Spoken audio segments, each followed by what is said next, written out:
December 6, 2014, firefighters responded to a call in Cortland, Mississippi because there was a car on fire. When first responders got to the call, they had seen someone walking towards them engulfed in flames. First responders went to the person to help them. The lady was heard saying, "Eric or Derek did this to me," and her name is Jessica Chambers. The next day, 19-year-old Jessica Chambers was pronounced dead. She had succumbed to her injuries. Her cause of death was smoke and soot inhalation, plus burns covering 98% of her body. Jessica Chambers' death ruled as a homicide.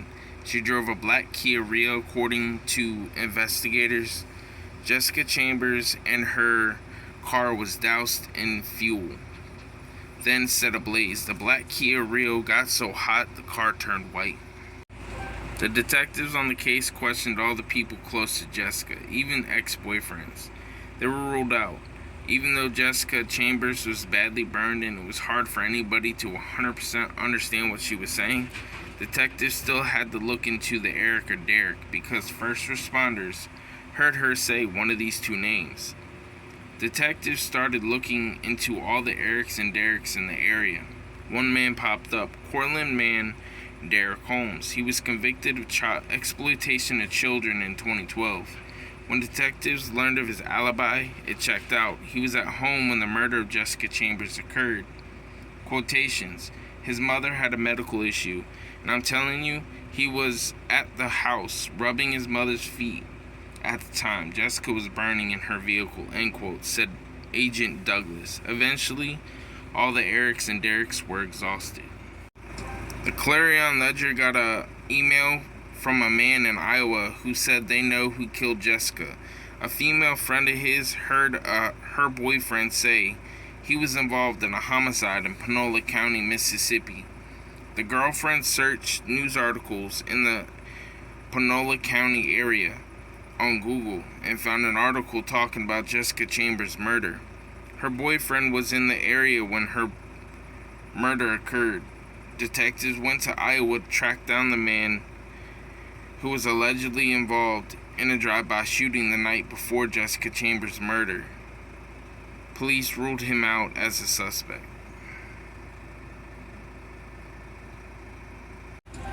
A man named Quinton Tellis pops up on detectives' radar. Jessica Chambers didn't know Quinton Tellis much. The two met a few weeks before Jessica Chambers' murder. At first, Quinton Tellis claims that he wasn't with Jessica Chambers the night she was murdered. When police got phone records, they tell a different story. Text messages show texts between the two. Quinton Tellis is trying to have sex with Jessica Chambers, but her responses are turning him down on the sexual advances. Location of both Jessica Chambers and Quinton Tellis' phones show they were together the day of the murder.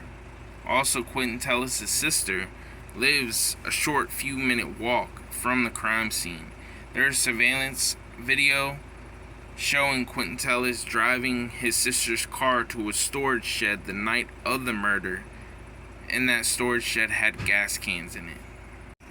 February 2016, Quinton Tellis is indicted on Jessica Chambers' murder.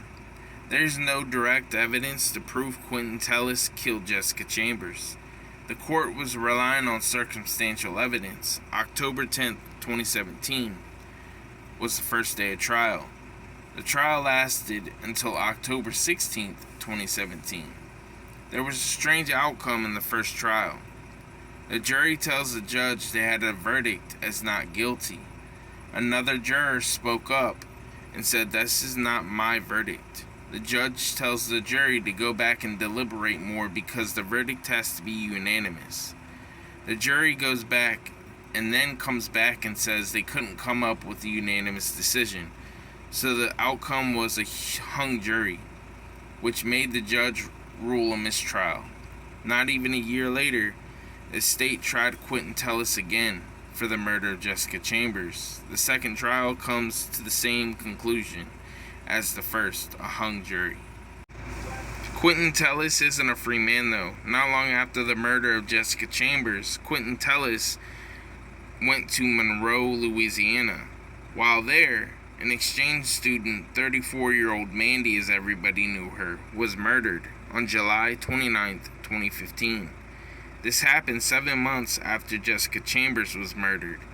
Quinton Tellis is caught buying items with Mandy's debit card. Quinton Tellis pled guilty to 3 counts of unauthorized card use and possession of marijuana. He was sentenced to 10 years. May of 2019, Quinton Tellis is indicted on second-degree murder charges in connection with the murder of Mandy. She was a recent graduate student of the University of Louisiana Monroe. Mandy, as everybody knew her, she was found with cuts all over her body and over 30 stab wounds in her apartment. The cuts were shallow, as if the killer was trying to torture her. Police say this was done to force Mandy to give up her PIN to her debit card. Mandy was then killed. She was found 10 days later. A neighbor called the police to check in on her because they haven't seen or heard from Mandy. Investigators do know that Mandy and Quinton Tellis knew each other because the two were seen at a Walmart on video the day she was believed to be murdered. But police don't know the nature of their relationship. Quinton Tellis told investigators that he was with Mandy to pick up her prescription for a painkiller called Lortab. He then admitted he purchased the painkillers from Mandy. A neighbor claims they had seen Quinton Tellis come from Mandy's apartment and go multiple times. At some point, heard the two arguing. Other evidence showed that Quinton Tellis and Mandy were around each other the night of the murder. Is a few phone calls and ATM transactions. Investigators believe Quinton Tellis tortured Mandy between 5:22 p.m. and 8:16 p.m. July 29, 2015. Mandy finally broke and gave Quinton Tellis her PIN. At 8:16, Quinton Tellis called Chase Bank to see what the balance was in the bank account. According to phone logs, the first call goes out at 8:16 from Mandy's phone to Chase Bank, then hung up. Another call from Mandy's phone to Chase Bank, then hung up again. A few minutes later, Quinton Tellis' phone makes 2 phone calls to Chase Bank. During this phone call, Mandy's debit card number and PIN is dialed into the phone.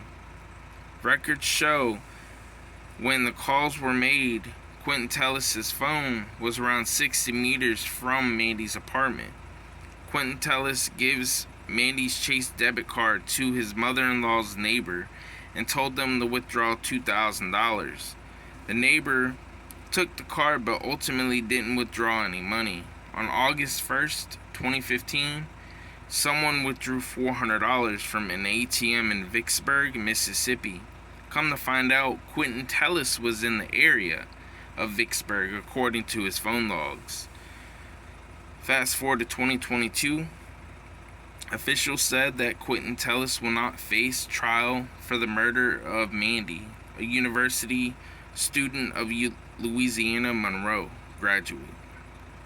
4th Judicial District Court Judge Larry Jefferson dismissed the indictment against Quinton Tellis on the basis of information that the state of Mississippi wanted Quinton Tellis to serve a 5-year prison sentence for other crimes.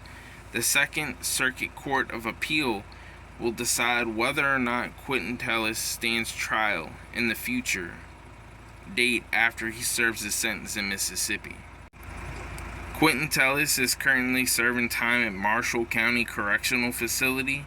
Crime: burglary, larceny of an unoccupied dwelling. Release date: 10/16/2027. At the moment, Jessica Chambers' murder is unsolved.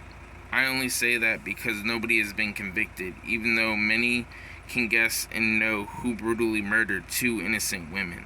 I hope justice gets served, and my condolences go to the families. Stay safe out there.